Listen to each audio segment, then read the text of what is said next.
آج بھی مسجد اقصی خون کے آنسو میں لبریز ہے، وہ کسی ایوبی کے انتظار میں ہے۔ بسم اللہ الرحمن الرحیم، انہم فتیۃ آمنوا بربہم وزدناہم ہدی وربطنا علی قلوبہم اذ قاموا، صدق اللہ العظیم۔ واجب الاحترام صدر جلسہ، معزز اساتذہ کرام اور حاضرین گرامی، آج کے اس باوقار پربہار انجمن تہذیب اللسان کے سنہرے موقع پر میرا موضوع سخن ہے نوجوان نسل کی بے راہ روی عروج پر۔ میں چاہتا ہوں کہ اس عنوان پر تھوڑی دیر تک کشائی کر کے خوابیدہ نوجوانوں کو بیدار کروں اور انہیں اس وقت کے پرخطر حالات سے آگاہ کر کے اپنا فریضہ ادا کرنے کی کوشش کروں، جس کا اظہار شاعر مشرق علامہ اقبال نے بڑے درد و کرب کے ساتھ کیا تھا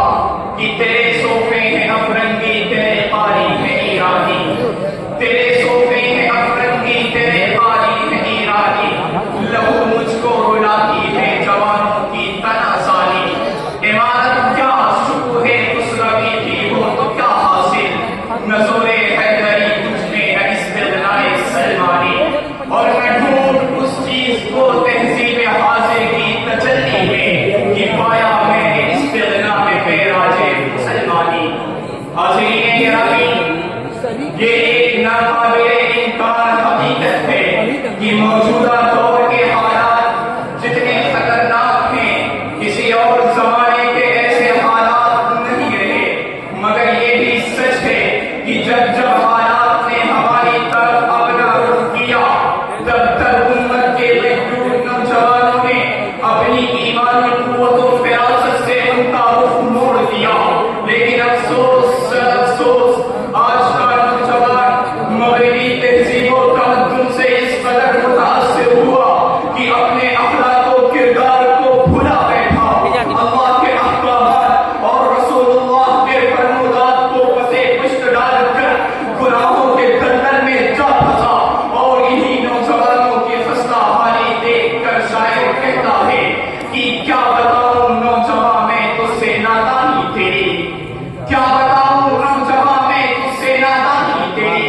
نام کو بس رہ گئی ہے اب مسلمانی تیری، اور تھا کبھی خیال زمانہ تیری شوکت دیکھ کر ہو گئی ضرب المثل عالم میں حیرانی تیری۔ اے امت مسلمہ کے غیور نوجوانوں، وہ تم ہی تھے جو سلاؤں پر کمندے ڈال دیا کرتے تھے، پہاڑوں کو زیر کر دیا کرتے تھے، تمہارے آگے بڑی بڑی طاقتیں زمین خم کر دیا کرتی تھی، تم دریاؤں اور سمندروں میں اپنا رستہ تلاش کر لیا کرتے تھے۔ میرے نوجوان، وہ تم ہی تھے جب یا سوریہ الل جبل کی صدا لگاتے تو ہوائیں بھی تمہارا پیغام لے کر جاتی تھی۔ ہاں ہاں، آج مجھے کہنے دو، تمہارے ہی قدموں کی ٹھوکر سے زمین کے زلزلے رک جاتے تھے، وہ تم ہی تھے جس کے ایک اشارے پر پہاڑ بھی چلنے کو تیار ہو جاتا تھا۔ رب کعبہ کی قسم، تمہارے عزائم کے سامنے چٹانیں پاش پاش ہو جایا کرتی تھی، لیکن آج زندگی کے میدان میں تم سب سے پیچھے ہو، تمہارے حصے میں طاؤس و وبا، عیش پرستی اور راحت و آرام کے سوا کچھ بھی نہیں ہے۔ حاضرین گرامی، آپ کو معلوم ہے کہ نوجوان انقلاب کا پیش خیمہ ہوتے ہیں، مستقبل کی تعمیر و ترقی میں ان کے افکار و عزائم کا بڑا دخل ہوتا ہے، ان کی تعمیر قوم و ملت کی تعمیر ہوا کرتی ہے، ان کی تحریر قوم و ملت کی تحریر ہوا کرتی ہے، کیونکہ عقابی روح جب بیدار ہوتی ہے جوانوں میں، عقابی روح جب بیدار ہوتی ہے جوانوں میں، نظر آتی ہے ان کو اپنی منزل آسمانوں میں۔ تو آئیے کسی جذبے کے ساتھ ملت اسلامیہ کا جائزہ لیں کہ وہ کون سے اسباب و عوامل ہیں جس نے ہمارے نوجوانوں کو رفعت و سربلندی سے ذلت و پستی میں نہ کھڑا کیا۔ اگر ہم حالات کا جائزہ لیں تو یہ بات روز روشن کی طرح آیا ہے کہ اس بے راہ روی کا سبب اگر ایک طرف فرمانے خدا بندی سے جواب ہے تو دوسری طرف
حاضرین گرامی، نوجوانوں کی پوری تہذیب کی ابنائیت ہو یا ان کی نقالی کرنا ہو، بے حیائی ہو یا بے حسابی، دنیا کا کوئی بھی میدان نوجوانوں کو جاتا ہے۔ عزیزان ملت، آپ اچھی طرح سمجھ سکتے ہیں کہ وہ قوم جس کے نوجوانوں کی یہ حالت ہو، وہ ملت جس کے سرمایہ داروں کی یہ کیفیت ہو، اور وہ آسمان جس کے درخشندہ ستاروں کے طلوع غروب کا یہ عمل ہو، کیا ایسی قوم کبھی کامیاب و کامان ہو سکتی ہے؟ کیا یہ چیزیں بے راہ روی کے اسباب نہیں؟ کیا ان احوال و احوال سے ملت کا کچھ فائدہ ممکن ہے؟ نہیں، ہرگز نہیں، کیونکہ خلاف پیغمبر کسے رہ گزی، یہ ہرگز بمنزل نفامت رسی۔ میں پورے اعتماد کے ساتھ کہتا ہوں کہ آج ہماری قوم کے درخشندہ ستارے جب میں اطاعت و فرما برداری سے آراستہ ہو کر تسلیم و رضا کا مظاہرہ کریں، سمعنا و اطعنا پر عمل پیرا ہوتے ہوئے ایمان و یقین کے کوہ گرا اور عزم و استدلال کے پیکر ہو جائیں، اور خالد بن ولید کے شجاعت مندانہ کارنامے، سالم نے ابن وقاص کے فاتحانہ واقعات، حنظلہ کے جذبے کا نثاری، سعد الاسد کے ایثار و قربانی، محمد بن قاسم کی مجاہدانہ سرگرمی کو لے کر آگے بڑھے تو زندگی کے ہر میدان میں فتح و نصرت کا پرچم نوجوانوں کے ہاتھوں میں ہوگا، اور دنیا کی کوئی طاقت نوجوانوں کے عزم کا ٹکر نہیں لے سکتی، اور کامیابی و کامرانی نوجوانوں کے در کی غلام ہوگی۔ بس تم اتنا کر کہ بڑھا قدم اٹھا نظر تیرے لیے ہے بہروں پر،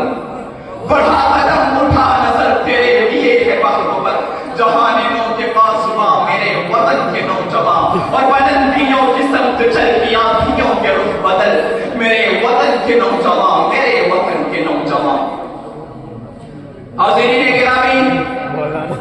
محمد بن قاسم نے ہندوستان کو ہمارے سپرد کیا تھا، طارق بن زیاد نے اسپین کو ہمارے حوالے کیا تھا،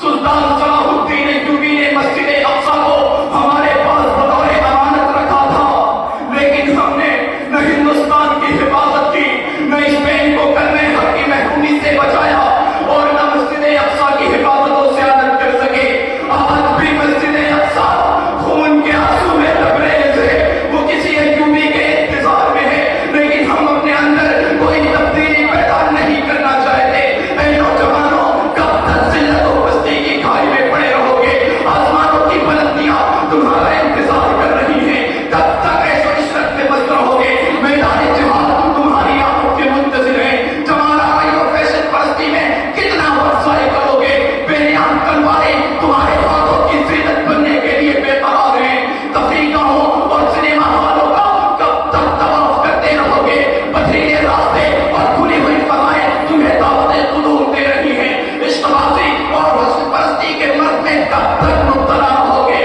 قوم کی بہنیں اور بیٹیاں اپنی خود و آبرو کے تحفظ کے لیے تمہاری راہ تک رہی ہیں، بے فکری اور لاپرواہی کی نیند میں کب تک ناکور رہو گے؟ امت کا بہتا ہوا لہو تمہیں پکار رہا ہے، اسلام کا پرچم تمہیں آواز دے رہا ہے، قوم کی مٹتی ہوئی شان و شوکت تمہیں دعوت امن دے رہی ہے۔ اس لیے اے امت مسلمہ کے دھڑکتے دل، اٹھ اور زمانے کو اپنا جوہر دکھا، اور نفس پرستی کو ترک کر کے جذبہ اطاعت سے سرشار ہو جا۔ صلاح الدین ایوبی، محمد بن قاسم اور طارق بن زیاد کی تاریخ پڑھ کر سرخط و شانہ عزائم کے ساتھ اسلامی شاعر کو مضبوطی سے تھام دے تو انقلاب کی آمد یقینی ہے۔ آخر میں چلتے چلتے یہ پیغام نوجوانوں کے نام، یہ پھر سے اس گزری ہوئی تاریخ کو آواز دے،